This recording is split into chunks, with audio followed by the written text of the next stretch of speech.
time-traveling fetus. One of the most absurd theories ever proposed in the Game of Thrones fandom claimed Tyrion wasn't actually Tywin's son, but rather Daenerys' unborn child who traveled backward through time. The theory originated from Reddit user XYSeth around 2014 to 2015, designated D plus D equals T, which stood for Daenerys plus Drogo equals Tyrion. According to this theory, Mirri Maz Duur, the sorceress who killed Drogo, used blood magic to swap fetuses through time.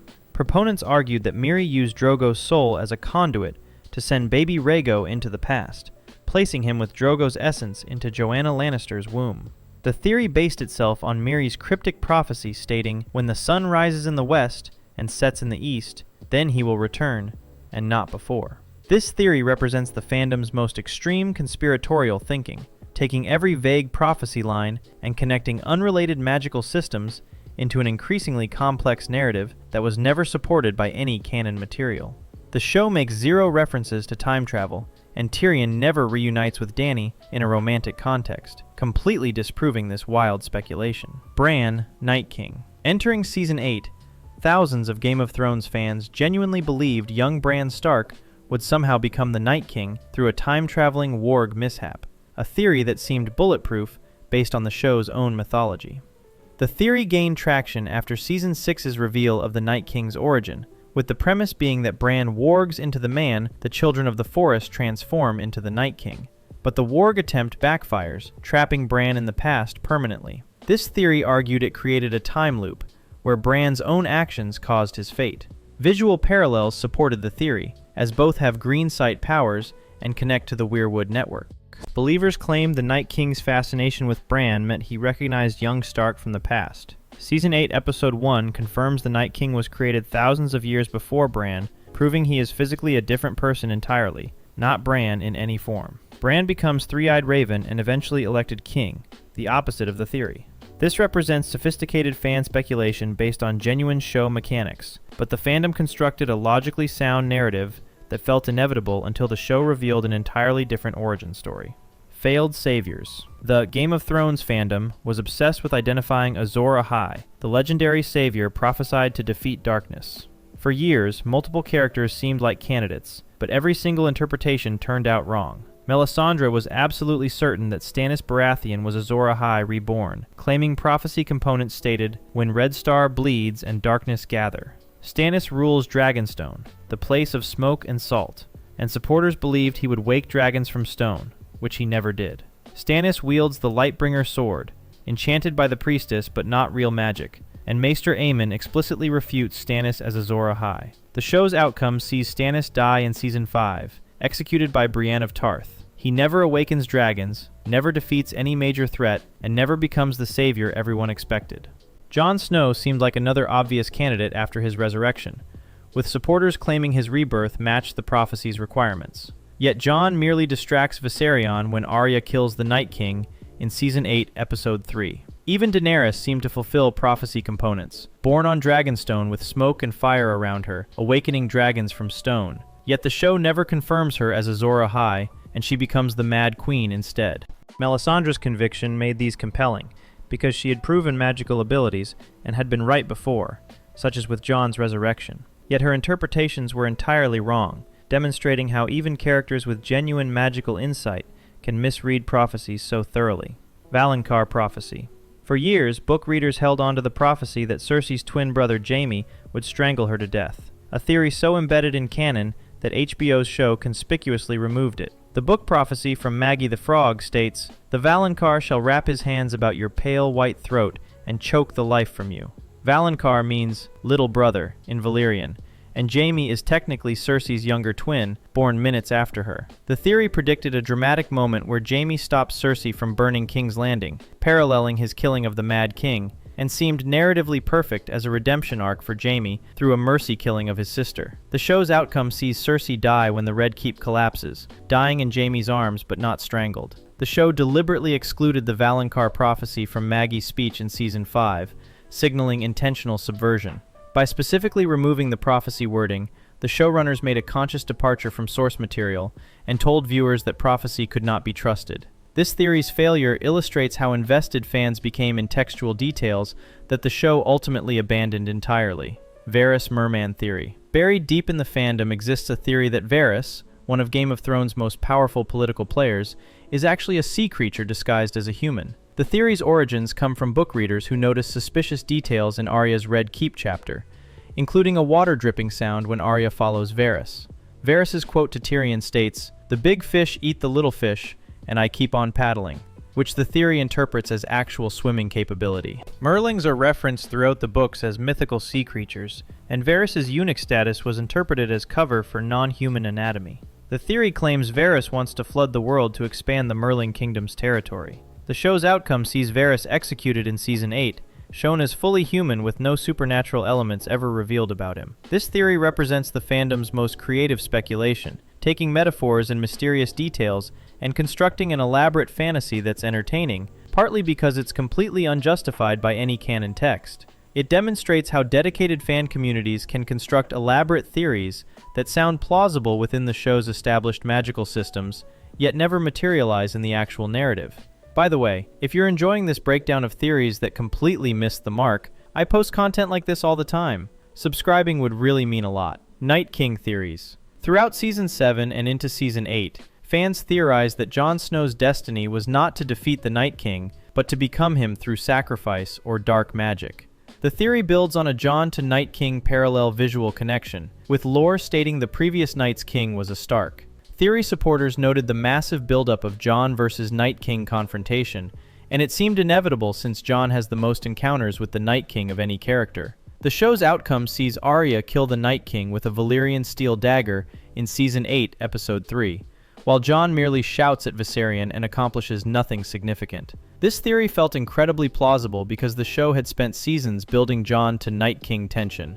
But the subversion wasn't that Jon didn't fight the Night King, it's that someone else killed him in a single strike. Additionally, fans spent seasons obsessing over the spiral symbols White Walkers created with corpses, theorizing they contained hidden messages about the Night King's motives or prophecy.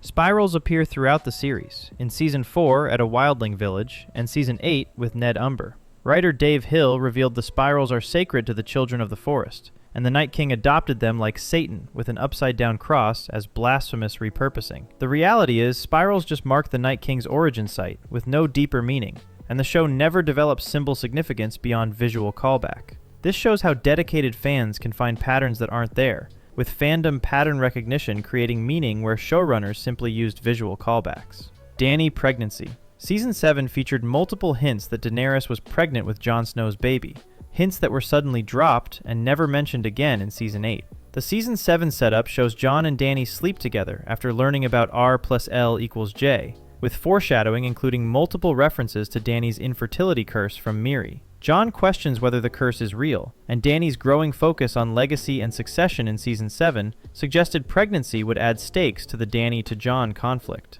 Behind-the-scenes information reveals showrunners filmed a fake ending to fool leakers. The show's outcome reveals no pregnancy, and Dany dies childless with the thread completely abandoned in the final version. This demonstrates how elaborate foreshadowing doesn't always pay off. Some fans theorized that defeating the Night King would require erasing all magic from Westeros, a dark price that would purge dragons, direwolves, and all supernatural elements. Theory supporters noted the children of the forest were dying, giants were gone, and balance was shifting, predicting dragon extinction and magic completely vanishing. The show's outcome sees dragons survive, with Drogon carrying Dany away, direwolves still alive and shown with the Starks, and the three-eyed raven persisting as a magical entity. Magic fundamentally persists in the world, contradicting the theory. These represent miscalculations about prophecy consequences, with fans assuming rules about magic and foreshadowing that never materialized. Littlefinger Conspiracies. Littlefinger's scheming was legendary as he orchestrated the War of the Five Kings and seemed poised for ultimate victory, but the theory that he controlled everything was dramatically overstated. Littlefinger's confirmed manipulations include creating the Stark to Lannister feud, manipulating Lysa to enable his rise to power, participating in Joffrey's assassination with Olenna, and placing doubt about Bran's attacker to start conflict. The theory extended to suggest Littlefinger would eventually rule the North as Sansa's king and leverage chaos to seize the throne, controlling the entire realm through intricate schemes. The show's outcome sees Sansa, Arya, and Bran see through his schemes in Season 7, with Littlefinger executed before any final conquest attempt and never achieving endgame victory despite brilliant setup. Littlefinger was brilliant but not all-controlling, and the theory overestimated one character's influence on massive historical events. This demonstrates the fandom's tendency to assign intentionality to coincidence, constructing grand conspiracies where the show presented more chaotic, less coordinated chaos. The lesson here is that even sophisticated manipulation has limits, and the show ultimately rejected the idea that one man could orchestrate everything. Riders and faces. Fans pointed to Rhaegar's prophecy stating, "The dragon has 3 heads," and concluded Tyrion must be the 3rd dragon rider alongside Jon and Daenerys, theorizing he was secretly a Targaryen. The theory claims a 3rd Targaryen was needed as the 3rd rider, with Tyrion's proof being that dragons reacted calmly to him initially. A dream sequence shows Tyrion dreaming of dragons and flying, and George R.R. Martin jokingly suggested Tyrion might fly. The show's outcome sees only Jon and Dany ride dragons, with Tyrion never mounting a dragon and the 3rd rider prophecy element never fulfilled. The Sarion, the 3rd dragon, is used as an undead weapon and not ridden. Additionally, fans obsessed over whether Arya's dancing instructor Syrio Forel and the mysterious faceless man Jaqen H'ghar were the same person in disguise, leading to years of debate that showrunners definitively shut down. The basis includes both being from Braavos and both worshipping the death god, with Syrio's teaching stating, "There is only one god, death," and Jaqen's teaching about the many-faced god paralleling death. Syrio is never shown clearly dead, with the scene being off-screen versus Merman Trant. Showrunner confirmation came when Maisie Williams asked producers, and they said Syrio was dead, definitively ending speculation. These theories demonstrate how prophecies left deliberately vague can generate competing interpretations that are all ultimately wrong, and how the show's commitment to mystery can drive fans to create elaborate theories about identity and destiny that simply never pay off. Subverted Endings. Perhaps the most internally consistent Azor Ahai theory claims Daenerys literally fulfills every prophecy component, being reborn amid salt and smoke, awakening dragons from stone, and inheriting the crown. The theory's foundation notes Dany was born on Dragonstone, a salt environment, with Drogo's funeral pyre counting as smoke and fire. Dragon eggs hatched as a response, with dragons awakened from stone, and a red comet was visible at her dragon awakening moment. She does lead the people against darkness by commanding forces against the others. Yet the show's problem is the prophecy is never explicitly applied to her post-Season 7. Melisandre never sees Dany in her visions, but only Jon. And Dany becomes the Mad Queen, contradicting the savior role. The prophecy thread is completely dropped by the show. Unlike Stannis, Dany actually does seem to fulfill prophecy components, yet the show never confirms this, treating prophecy as an intentionally misleading narrative device, rather than truth. Finally, some pessimistic fans believed Game of Thrones would subvert the fantasy genre entirely by having the White Walkers defeat humanity and win the Long Night, a theory that underestimated the show's commitment to heroic victory. The theory's basis was that the winter is coming prophecy seemed ominous, and the Night King's power seemed insurmountable. The show's outcome sees Arya defeat the Night King in a single battle, with humanity surviving Season 8, Episode 3, and receiving a heroic ending that is controversial but conclusive. This represents a plausible interpretation based on the show's darker tone, but the show ultimately chooses a conventional fantasy victory. The fandom's obsession with prophecy ultimately reveals that Game of Thrones used prophecy as misdirection, subverting expectations about how storytelling prophecies actually work. If you found this valuable, subscribe so you never miss new content. Thanks for watching.